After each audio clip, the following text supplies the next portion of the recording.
This is the About IBD podcast, and I'm your host, Amber Tresca. Welcome to the limited series I'm calling the Summer of Activism. Listen to these quick hits on a variety of topics that will not only inspire you, but also give you the tips and ideas you need to go out into the world and create positive change for people living with inflammatory bowel disease. Some of the topics I will cover include attending medical meetings, traveling to Washington, D.C. for Day on the Hill events, meeting your elected officials in their office or when they hold local town halls, and being a speaker or a panelist at events as a patient. A little background about me. I was diagnosed with ulcerative colitis at the age of 16 and had colectomy surgery with J-pouch creation after 10 years of continuous disease caused my colon to become deeply ulcerated and precancerous. I'm a writer, editor, and patient educator who specializes in digestive disease and Crohn's disease, ulcerative colitis, and indeterminate colitis in particular. You can learn even more about me and my disease journey by visiting my website at aboutibd.com. If you follow me on social media, you may have seen me post from Washington, D.C. several times over the last few years. This is because one of the things I do as an activist is travel to visit the offices of my representatives in the Capitol. In this episode, I'm going to describe more about those visits and how you can get involved. I never expected to go to Day on the Hill events. I volunteered for local politicians when I was younger, when I lived in Michigan, but that was usually working on their campaigns or maybe doing random things around their offices. Then I met Brooke Abbott, who is also known as the Crazy Creole Mommy, and you may have heard a few times on this podcast. She's a policy nerd. She won't mind me calling her that. And she was involved with going to Day on the Hill events for many years. Day on the Hill is when an organization sends a group of people to Washington, D.C., and they meet with the offices of federal representatives. Your congressperson and your senators all have offices on Capitol Hill. They have staff in those offices, and because you're a constituent, you have the ability to meet with them and let them know what you do and what you don't like about what's going on in the government. These events are a really great way to get involved, learn about your representatives, and to let them get to know you also. Most of the time, the Day on the Hill events are organized in a way that it takes a lot of the heavy lifting off of the volunteers, like me or like Brooke, because the meetings are already set up and you work with other volunteers, so you don't have to take any of the meetings by yourself. Brooke talked me into attending Day on the Hill for the Digestive Disease National Coalition, or the DDNC. The DDNC is a group of nonprofits and societies that focus on digestive disease. Some of their members are the Crohn's and Colitis Foundation, the International Foundation for Functional Gastrointestinal Disorders, the OLI Foundation, and the United Ostomy Associations of America. In order to go to the DDNC Hill Day, the first thing I had to do was get in touch with them and let them know I wanted to go. Many of the nonprofits have Day on the Hill events, and they'll have different ways of applying to go, which is usually spelled out somewhere on their website, or you can always email them or call them and ask about it. More than likely, you need to fill out a form because they need to know where you live so that they can set up meetings for you. After being accepted to go to Day on the Hill, there's a lot of logistics involved in setting up your travel. Some groups have travel stipends, others don't. Applying for a travel stipend also probably involves filling out a form because usually there's only so many of those that are available. Most groups will have a hotel group rate, which is super helpful in Washington, D.C. because the hotels there can be really expensive. At times, I've been able to keep the costs down by sharing a room with another volunteer. So you can ask if that's a possibility, or if you decide to go with a friend, that also helps. As far as travel, it depends on where you're coming from. I usually take the train to Washington because I live on the East Coast. I could fly, and I think I did fly one time, but I find the train really easy and I can get in a few hours of work on the way down.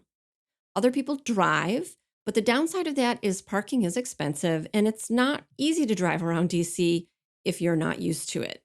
Even if you are used to driving in big cities, DC is another animal entirely. And if you're coming from anywhere more than a few hours away, flying is probably going to be the way that you're going to come. The nice thing about DC is that it's really walkable and there's lots of cabs and ride share services. I don't use any mobility devices, so I can't speak to the lived experience of navigating a Day on the Hill event for those that do.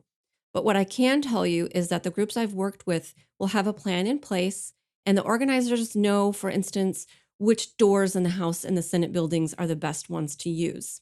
Mobility is certainly something you'll want to talk about with the meeting organizers before you decide to attend a Day on the Hill. These events will take place over a couple of days. The meetings on Capitol Hill are usually only on one day, but there's a meeting that will take place on the day or the afternoon before. So you'll want to plan to be away from home for at least one night and maybe even 2 or 3 if you need that extra time to recover or to travel to DC and back. The first day is meetings and maybe some presentations. This is the part I really love because there might be presentations from other patients as well as leaders in digestive disease. I've seen presentations from people from the National Institutes of Health, the Centers for Disease Control and Prevention, several other government agencies that I can't even tell you the names of necessarily, but I have it all in my notes, and physicians and other healthcare providers. I've learned so much about the healthcare agencies in our government and about different digestive diseases at these presentations. Also, for part of this day, you'll learn more about taking meetings on the Hill. At a Day on the Hill, there are usually several things that you're going to ask your legislators for. Usually, it's pieces of legislation that you want them to support, and most of the time, it's also asking for more money to be allocated for the study of digestive disease. You do not have to be an expert on policy. I am certainly not. I do read the bill summaries that are provided, and I think about how my story relates to the bill. For instance, when we talk about step therapy, I tell the story of how I had to wait for treatment because my insurance wanted me to try a medication that I didn't want before they would, quote unquote, allow me to try the medication that my team and I had decided to start me on.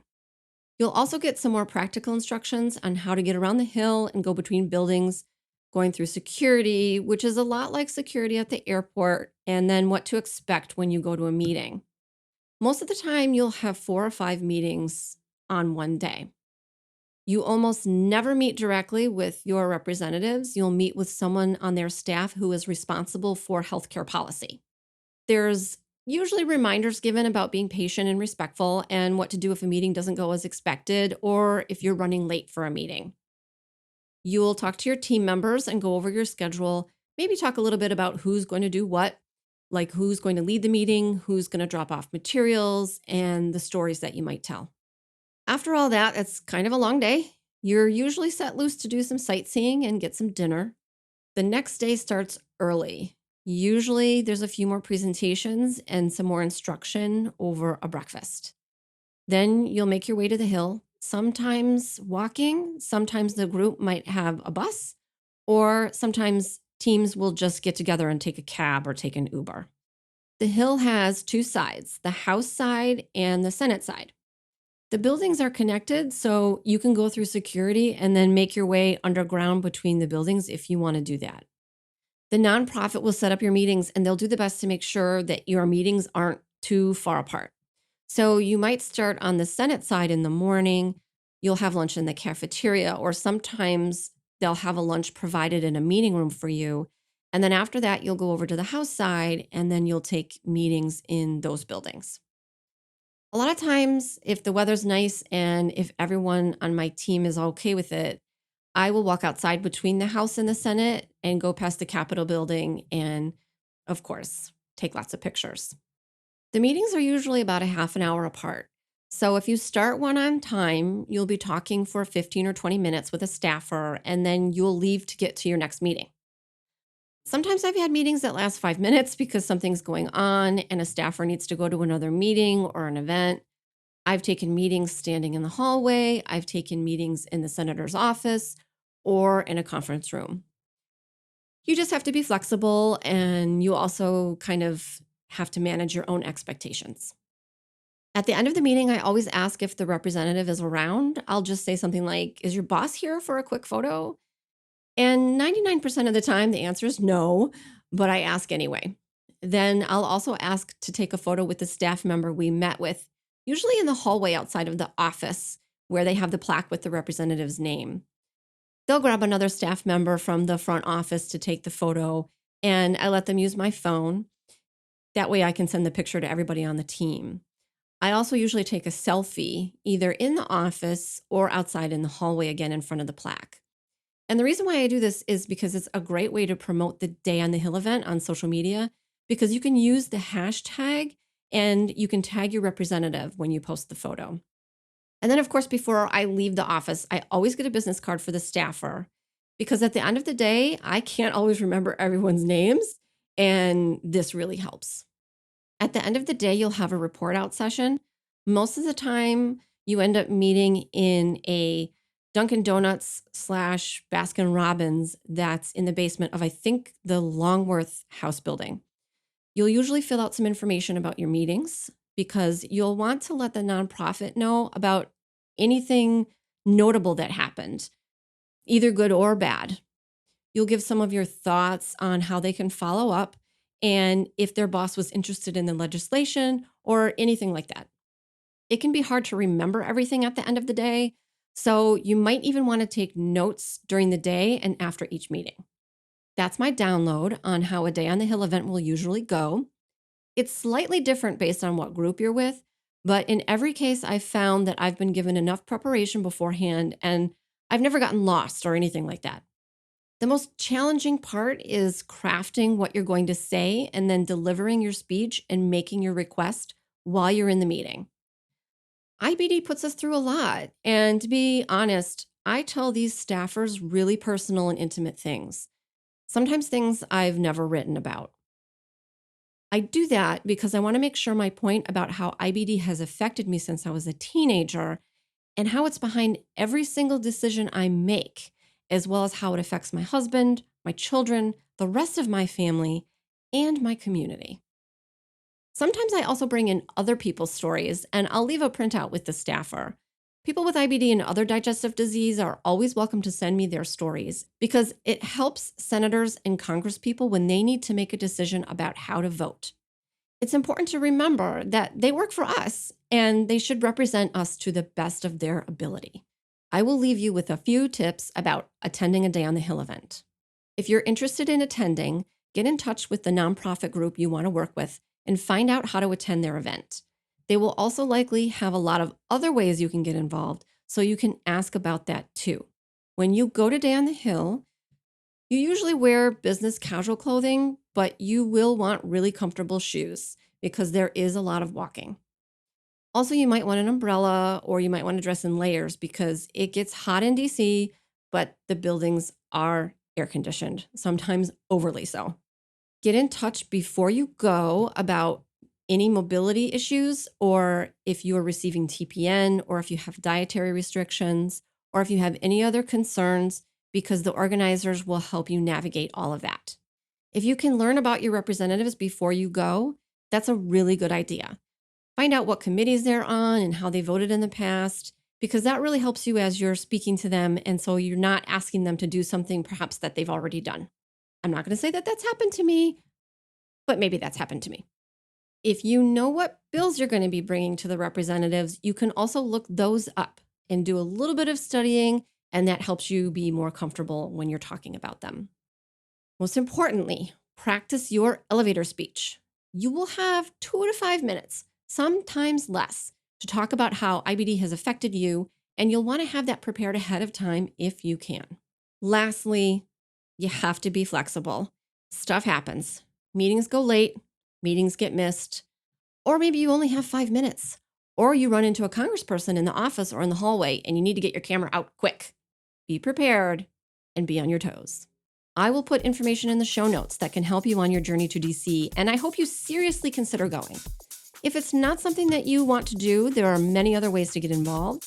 You can support Day on the Hill events on social media with likes and retweets and shares. You can call your representative on that day. You can also send emails, letters, or postcards, and you can send in your story to organizers or other patients who are attending. Your voice matters, and your story matters, and it can help other people if you share it.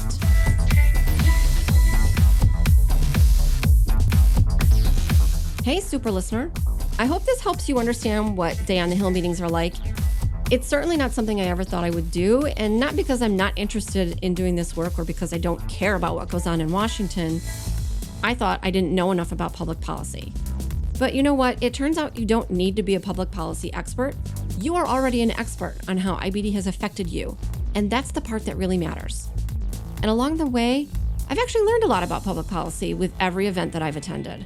Not to sugarcoat anything, I find it exhausting to take these meetings all day. But I can show up with my body when so many others with digestive disease can't. So I want to make sure that I'm representing our community well. I know there's no way I can cover everything about going to the Hill, so if you have more questions, please get in touch. You can find me everywhere on social media as About IBD, or you can use the handy Contact Me form on my website at aboutibd.com. I'm just me, and while I have lots of help, I am an independent creator, and you can support me with likes, retweets, and shares on social media. You can also rate and review this podcast in Apple Podcasts or wherever you listen. These things are easy to do, and they're free, so don't keep scrolling. Help me out with a click or a tap. Remember, until next time, I want you to know more about IBD.